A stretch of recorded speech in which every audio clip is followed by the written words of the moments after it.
Machine চলে? অবশ্যই চলে না। ঠিক মেশিনের পার্টসের মতোই আমরা সবাই একতাবদ্ধ হয়ে যার যা কাজ তাই করি, আর রাষ্ট্রের নেতারা সততার সাথে আইন কানুন নিয়ম নীতি দিয়ে সব পার্টসকে একতাবদ্ধ রাখে। আপনি যান্ত্রিক সভ্যতায় বাস করবেন অথচ যন্ত্রের নিয়ম কানুন মানবেন না, তা তো হতে পারে না। পার্টস নষ্ট করে কারা? আপনি বলুন। নেতারা, দুষ্কৃতিকারী অসৎ চরিত্রের নেতারা। তারাই স্বজনপ্রীতি এবং লোভ লালসায় পড়ে নিজের অপরাধী লোকদেরকে আশ্রয় দেয়, অসৎ অযোগ্য লোকদেরকে তারা চাকরি দেয়, ব্যবসা দেয়। ঠিকই বলেছেন মিস্টার মোল্ড। তাই তো দেখেন না, আমাদের দেশের নেতারা কোনো অপরাধ করলে একেবারে ছাড় নাই, একবারে নাস্তা নাবুদ। তাই তো আমরা যে কাউকে নেতা বানাই না, আবার আমাদের দেশে কোনো অসৎ লোককে জনগণ নেতা বানায় না। আরে মিয়া, টিভিতে আইছো ভালো কথা কও, তা না কি সব খাচর খাচর করতেছো? আরে এইসব কথাই কি পাবলিকের পেট ভরবো? কিন্তু এই যে আপনাদের দেশের নেতারা অন্য দেশের উপর আক্রমণ করে কেন? আগেই তো বলেছি আপনাকে যে আমরা আমাদের নিজেদের স্বার্থটাকে বড় করে দেখি, যেখানে লাভ সেখানে আমরা ছাপিয়ে পড়ি। আচ্ছা, আপনাদের দেশে হরতাল, মিছিল, মিটিং এগুলি হয় না কেন? আমাদের দেশের মানুষের বা প্রতিষ্ঠানের কোনো ক্ষতি হোক তা আমরা কখনো চাই না। আর তাই দেখেন না, কোনো দল যদি হরতাল ডাকে আর তাতে যদি কোনো ক্ষতি হয়, আমাদের সরকার সেই আর্থিক ক্ষতিপূরণ ওই দলটির কাছ থেকে আদায় করে নেয়। যদিও বা কোনো বিশৃঙ্খলা দেখা যায় তা কঠোরভাবে দমন করা হয়। এতে গণতন্ত্র নস্যাৎ হয় না? আরে না না, গণতন্ত্র মানেই স্বতঃস্ফূর্ত জনমত তৈরি করা। জোর জবরদস্তি, ভাঙচুর কিংবা কোনো বিশৃঙ্খলা গণতন্ত্র ধ্বংস করে, আমরা তা কখনো হতে দেই না। আচ্ছা, আমাদের শিক্ষা ব্যবস্থার উপর তো আপনার একটা গবেষণা আছে, এই ব্যাপারে একটু আলোচনা রাখবেন কি?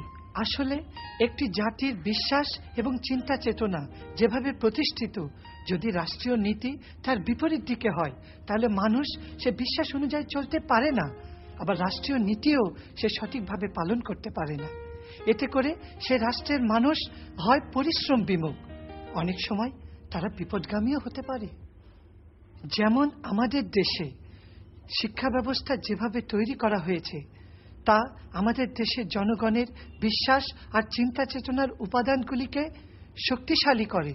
পক্ষান্তরে আপনাদের দেশে এর বিপরীত অবস্থা। যেমন একটি মুসলিম ছেলে ছোটবেলা থেকে বিশ্বাস করে সুদ হারাম, অথচ স্কুলে তাকে সুদ কষার অঙ্ক করানো হয়। এতে করে সে সুদকে মনে প্রাণে গ্রহণ করতে পারে না, তার মেধার বিকাশ হয় না। এতে করে সে সারা জীবন ধরে সাধনা করলেও ভালো অর্থনীতিবিদ কখনোই হতে পারে না।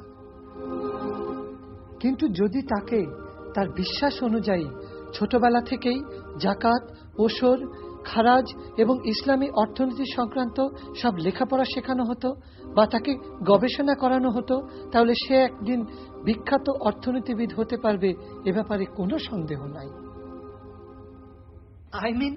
জীবনের সর্বক্ষেত্রে এই ধরনের শিক্ষা ব্যবস্থা প্রবর্তনই আপনাদের জাতিগত উন্নতি ঘটাতে পারবে বলে আমি মনে করি। সুধী দর্শক ও শ্রোতা মণ্ডলী, এতক্ষণ আপনারা উন্নত দেশের একজন বিদগ্ধ ব্যক্তিত্বের কথা শুনলেন। সুপ্রিয় দর্শক শ্রোতা, আগামী আরে মিয়া, ওই সারা সাংবাদিককে তো আমি চিনি, আমার টিভি সাংবাদিক হয়েছে। আরে জনগণের বিভ্রান্তি করবার লাগছে। ফোন লাগা। আরে এরা সাংবাদিকদের ফোন লাগা, তো বসে কথা কইবো।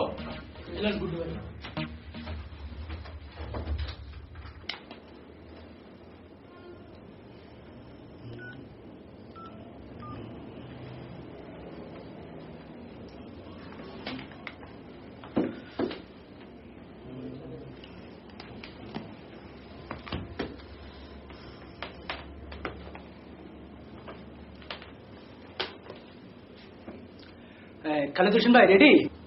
হ্যাঁ রেডি। রফিক, তোমাদের চ্যানেলটা এরই মাঝে বেশ জনপ্রিয়তা পেয়েছে। বিশেষ করে তোমার পরিচয় অনুষ্ঠানটা দেখে যুব সমাজ বেশ তাদের প্রশ্নের জবাব পাচ্ছে, তারা অনেক কিছুই শিখছে। সবই আপনাদের দোয়া খালিদ ভাই। লোকমান রেডি? ইয়াস বস। জসিম, রফিক ভাই রেডি, টেক করেন। সুধী দর্শক ও শ্রোতা মণ্ডলী, আসসালামু আলাইকুম। আজকের পরিচয় অনুষ্ঠানে আপনাদেরকে যার সঙ্গে পরিচয় করিয়ে দিব, তিনি আমাদের দেশের মতো উন্নয়নশীল দেশের একজন প্রতিনিধি, বিশিষ্ট মুক্তিযোদ্ধা, সমাজসেবক, জনাব খালিদ হোসেন। আসসালামু আলাইকুম। আচ্ছা জনাব খালিদ হোসেন, আপনারা তো এদেশের সবচাইতে পুরাতন এবং প্রাচীন রাজনৈতিক দল। না, বঞ্চিত নিপীড়িত মুসলমান জাতির স্বাধীনতার দাবিতে আরো একটি দলের আবির্ভাব ঘটেছিল আমাদের অনেক পূর্বে। আচ্ছা, আপনারা সত্যের ও আদর্শ নৈতিকতার দাবি করেন, কিন্তু শত শত বছর ধরে আপনারা এই পৃথিবীতে একই গরিব আর ঐশ্বর্যহীন অবস্থায় আছেন। আপনাদের কোনো পরিবর্তন নেই। জ্ঞানে, বিজ্ঞানে, অর্থ সম্পদে, শিক্ষা দীক্ষায় আপনাদের কোনো উন্নতিও নেই। আপনারা লাঞ্ছিত, বঞ্চিত। এর কারণ কি বলবেন? দেখুন, আমরা মুসলমান, এদেশের স্বাধীনতা অর্জন হয়েছিল মুসলমানদের উন্নতির জন্য। জীবনের সব ক্ষেত্রে নিয়ম নীতি এবং নৈতিকতা আইনগতভাবে আমাদের মেনে চলা উচিত, তবেই আমাদের স্বাধীনতার উদ্দেশ্য সফল হয়। আমাদের স্রষ্টা আল্লাহ রাব্বুল আলামিন সেই সব নিয়ম নীতি জারি করেছেন, তারই আলোকে আমাদের ভাবতে হবে, কথা বলতে হবে এবং সেই কথাকে কাজে পরিণত করতে হবে। ইতিহাস ঘাটলে দেখতে পাবেন আমাদের পূর্বপুরুষেরা শত শত বছর ধরে পুরো পৃথিবীটাকে সুখে, শান্তিতে, সম্মানের সহিত উক্ত নিয়ম নীতির আলোকে শাসন করেছে। হ্যাঁ, ইতিহাসে পড়েছি। এমনকি ইউরোপ, আফ্রিকা যে মধ্যযুগকে অসৎ আর বর্বরতায় কলঙ্কিত করে রেখেছে, তারাও ইসলামের আলো এসে সভ্য হয়েছে। অবশ্য আমাদের দেশের এক শ্রেণীর নাস্তিক, মূর্খ বুদ্ধিজীবী মুসলমানদের শান্তিময় যুগকে বর্বর মধ্যযুগ বলে। জি, ইতিহাস পড়ে তাই মনে হয়েছে।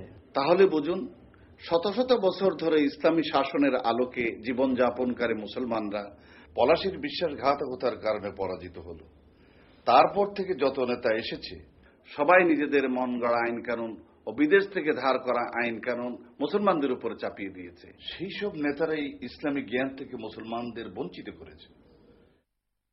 ইসলামী শিক্ষাকে দূরে ঠেলে দিয়ে তারা ধার করা শিক্ষা ব্যবস্থাকে চালু করেছে।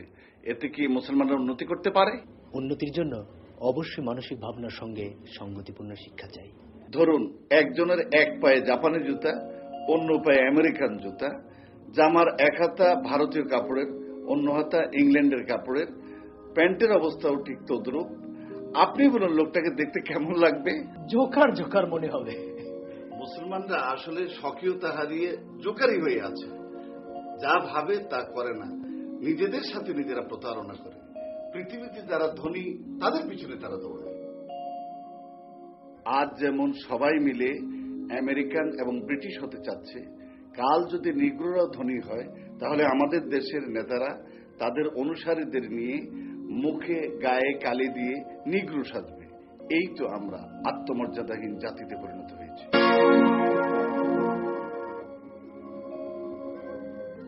এর থেকে পরিত্রাণ পাওয়ার জন্য আপনারা কি পদক্ষেপ নিচ্ছেন? দেখুন, ইসলামের কোনো প্রতিহিংসার বিধান নেই। এখানে জোর করা, সন্ত্রাস সৃষ্টি করা, ইসলামের নামে বোমাবাজি করা কঠোরভাবে নিষিদ্ধ। সবাই ভাই ভাই হয়ে, একতাবদ্ধ হয়ে আল্লাহর আইন, রাসূল সাল্লাল্লাহু আলাইহি ওয়াসাল্লামের আদর্শ প্রতিষ্ঠা করার জন্য আমরা চেষ্টা করছি। এতক্ষণ মূল্যবান কথা রাখার জন্য আপনাকে অনেক অনেক ধন্যবাদ। আপনাকেও ধন্যবাদ। সুধী শ্রোতা মণ্ডলী, আপনাদেরকেও ধন্যবাদ। সুপ্রিয় দর্শক শ্রোতা মণ্ডলী, এতক্ষণ কথা শুনে আমরা বুঝতে পারলাম উন্নতির চাবিকাঠি হল একতাবদ্ধ হয়ে বসবাস করা। আমরা যদি একতাবদ্ধ না হই, তাহলে কখনোই উন্নতির স্বর্ণ শিখরে আরোহণ করতে পারব না।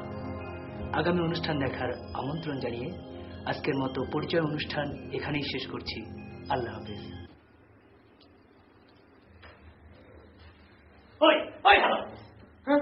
সামান্য একজনের লাগে কথা কম, তাই লাইন লাগাবার পারস না, আর তোরা বলবার তার ক্ষমতায়। বস এবার ঢুকছে, এই যে লন রিং হইতেছে।